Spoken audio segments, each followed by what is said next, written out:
Assalamualaikum warahmatullahi wabarakatuh. Waalaikumsalam warahmatullahi wabarakatuh. Selamat siang Anda semuanya. Bagaimana kabarnya? Baik, Bu. Ya, alhamdulillah. Semoga kabar kita semua baik ya untuk hari ini. Baiklah, langsung saja untuk awal. Baiklah, untuk memulai pelajaran hari ini lebih baik kita berdoa terlebih dahulu ya. Untuk kali ini Ibu aja yang langsung memimpin doanya. Baiklah, berdoa sesuai dengan pertanyaan masing-masing dimulai.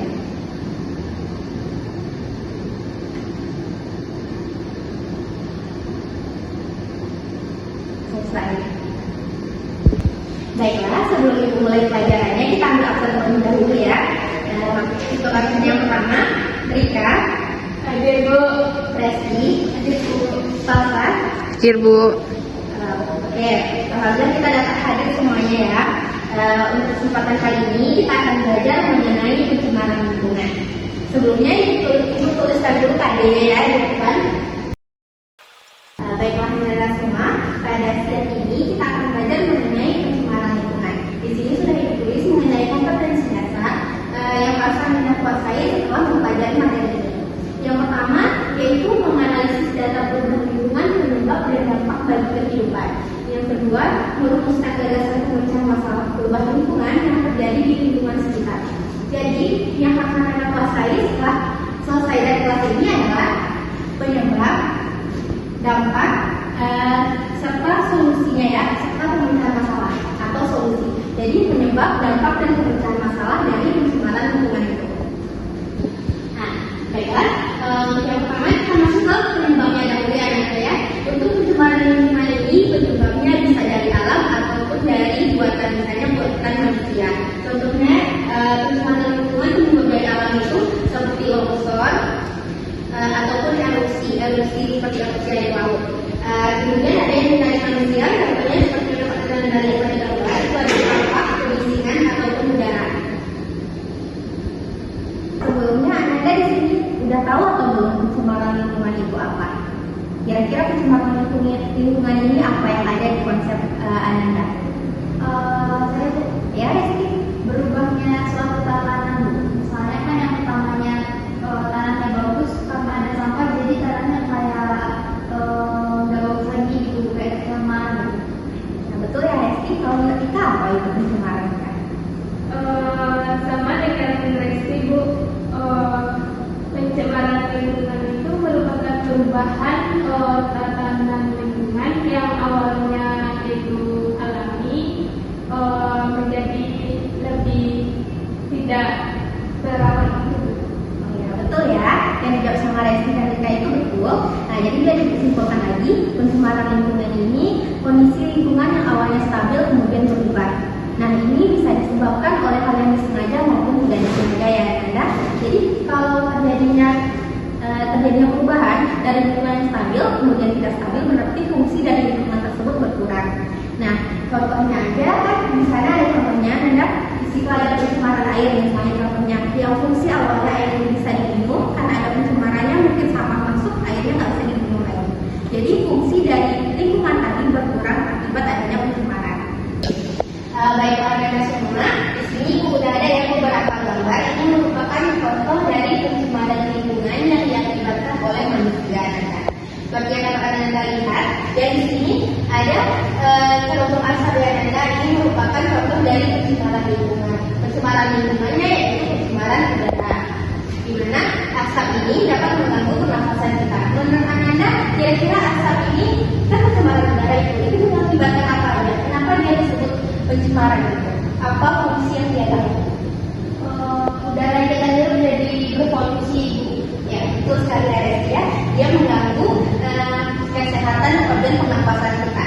Ada yang lain? Ya, untuk yang lainnya, ini kan polusi udara. Nah, polusi udara ini bisa jadi zat-zatnya yang di dalamnya ini berkumpul dan mengganggu lapisan ozon kita. Nah, kalau lapisan ozon kita terganggu, otomatis sinar matahari atau panas matahari itu dikurung di dalam bumi sehingga suhu udara di sini makin panas ya, seperti yang kita rasakan sekarang. Nah, untuk contoh yang kedua itu ada kebisingan. Ini merupakan contoh dari polusi udara. Kebisingan ini rata-rata itu memang kebanyakan penyebabnya dari manusia. Nah, seperti kendaraan, klakson, ataupun speaker, atau bisa dari ponsel.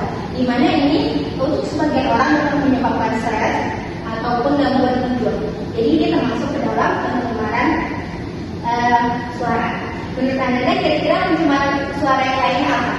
Seperti konser atau apa yang lainnya? Kendaraan, ya betul, bunyi kendaraan, seperti klakson ataupun speaker, orang-orang konser, karena nggak semua orang pengen mendengarkan itu. Baiklah, selanjutnya kita ada pencemaran air. Pencemaran air ini banyak daerah yang seperti kita lihat di sekitar kita pun ada. Pencemaran air di sini diakibatkan oleh sampah.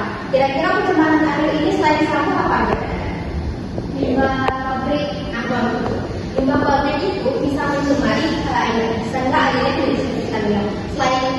Selain menurunkan fungsi untuk kebutuhan manusia, ini juga untuk yang di dalam air ini juga menurunkan fungsinya seperti ikan yang bisa mati ya, kalau ada zat-zat yang memang mempengaruhi kehidupannya.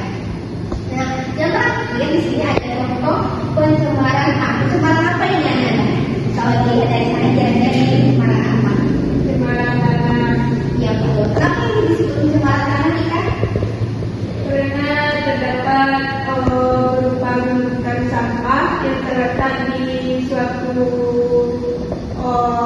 lahan tanah yang nantinya sampah itu akan mempengaruhi tanah. Itu Bu. Itu ya, ini pencemaran tanah diakibatkan oleh sampah yang ada di sini. Selain sampah, ada semua ini bisa jadi atau zat-zat yang masuk seperti pestisida masuk ke dalam tanah. Kenapa kalau sampah ada di atas tanah seperti ini dianggap pencemaran tanah? Emang kamu tanah kan di atas. Coba kira-kira kenapa? Ada yang tahu? Kalau tidak ada, yang menjelaskan ya. Jadi kan sampah-sampah yang di atas ini bisa ada yang terurai zat-zat kimianya. Nah, zat-zat kimia ataupun seperti rinso itu kan ada yang cairnya bisa masuk ke dalam, atau plastik ini kan lama-lama dia juga terurai, otomatis zatnya bercampur sama yang di tanah. Nah, yang di tanah ini bisa mengganggu kesuburan tanah. Kalau kesuburan tanah terganggu, otomatis keragaman spesies kita kurang, dan ada beberapa pohon yang tidak bisa tumbuh. Jadi makanan kita mungkin variasinya akan berkurang, sehingga zat gizinya kita juga kurang ya. Selain itu, zat-zat yang tadi mencemari tanah itu dapat mencemari air yang dalam tanah juga. Jadi air yang kita minum juga bisa tercemari. Nah, itu beberapanya yang ada ya. Nah, selanjutnya kita akan mengerjakan soal yang ada itu di sini adalah tentang soal berupa option. Jadi ada 5 soal. Baiklah, soalnya kita akan dibagikan ya. Nanti ganti-gantian aja jawabannya.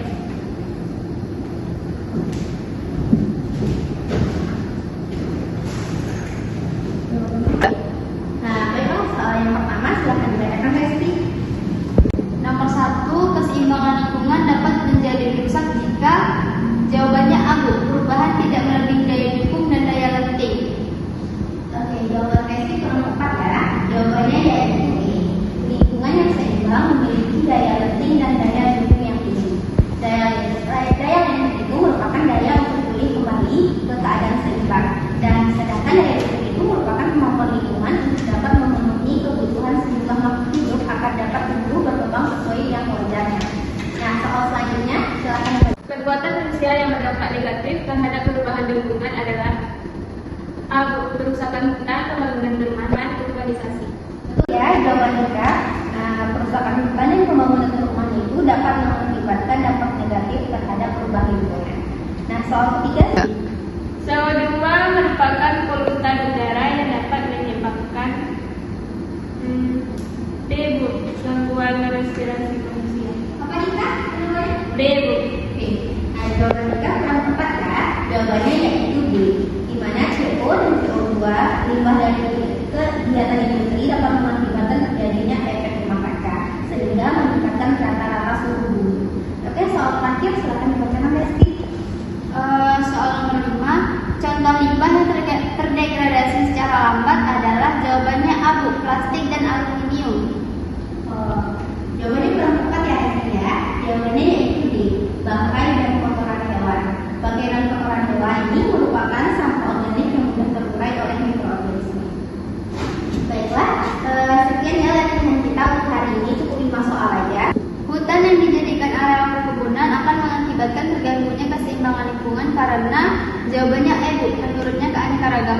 wilayah dukung hutan. Betul, betul ya. Pembabakan hutan dan kemudian akan menghilangkan banyak spesies tumbuhan sehingga mengurangi keanekaragaman hayati. Selanjutnya soal keempat, silakan dibacakan dokter. Baiklah Anda, sekian untuk latihannya. Selanjutnya kita akan membahas mengenai pemecahan masalah dari pencemaran lingkungan tadi. Coba Anda kira-kira pencemaran udara itu gimana solusinya biar udara itu bisa berkurang pencemarannya? Berupa penggunaan kendaraan yang kalau di Jepang kan ada tuh, kalau kendaraan kan lebih mereka kan lebih memakai sepeda. Jadi kalau kita kan lebih banyak memakai mobil, motor yang asap kendaraannya itu dapat menyebabkan polusi.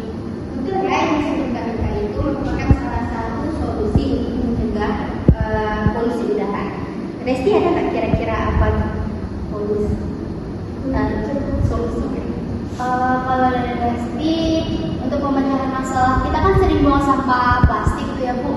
Bisa kita olah plastik-plastik ini jadi sesuatu yang lebih berguna. Kalau dibuang ke tempat sampah pun dia akan lama terurai. Jadi kalau dari Resti, sampahnya diolah lagi menjadi sesuatu yang lebih bermanfaat. Betul ya, yang disebutkan Resti tadi, limbahnya bisa kita daur ulang untuk hal yang lebih bermanfaat.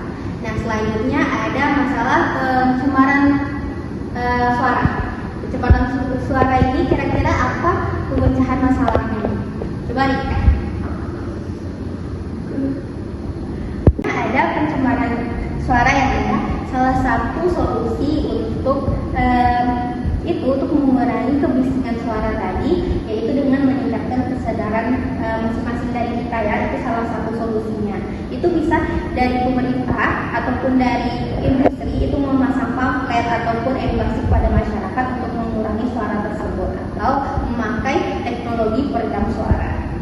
Baiklah, selanjutnya ada pencemaran air. Kira-kira siapa yang tahu solusi untuk mengurangi pencemaran air ini? Ayo coba ya sih. Pencemaran air itu biasanya disebabkan oleh sampah dan juga zat-zat dari pabrik ya Bu.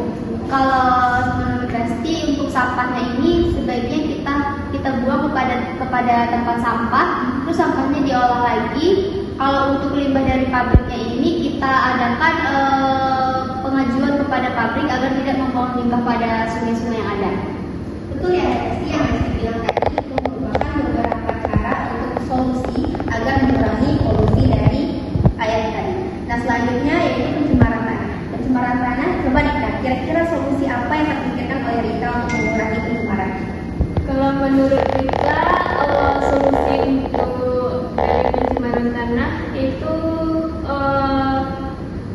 dari pencemaran tanah ini yaitu kita dapat memisahkan antara sampah organik dan anorganik. Kalau sampah organik itu berupa kotoran hewan atau sisa-sisa dari makanan yang contohnya bisa dapat dibuat untuk pupuk. Kalau sampah organik itu kita bisa mendaur ulangnya kembali menjadi suatu produk yang bermanfaat. Gitu. Nah, betul ya yang dijawab oleh Rika dan Resti. Baiklah, Ibu rasa untuk materi hari ini pencemaran lingkungan kita sudah sampai di sini ya. Sebelumnya Ibu simpulkan dahulu penyebab, dampak dan solusinya. Penyebab dari pencemaran ini bisa diakibatkan oleh manusia ataupun alam ya. Yang manusia yang seperti yang disebutkan yang ada di gambar tadi, dan untuk alam itu seperti erupsi ataupun longsor. Nah, kemudian untuk dampaknya tentu berdampak bagi kehidupan manusia. Nah, selanjutnya yaitu pemecahan masalahnya yang seperti Anda sebutkan tadi itu sudah benar, dan ada beberapa solusi lainnya itu bisa Anda lihat di internet ya. Baiklah, sekian Ibu rasa. Semoga apa yang kita pelajari hari ini dapat bermanfaat di kemudian hari bagi kita semua. Baiklah, wabillahi taufiq wal hidayah. Wassalamualaikum warahmatullahi wabarakatuh. Waalaikumsalam warahmatullahi wabarakatuh. Terima kasih Bu.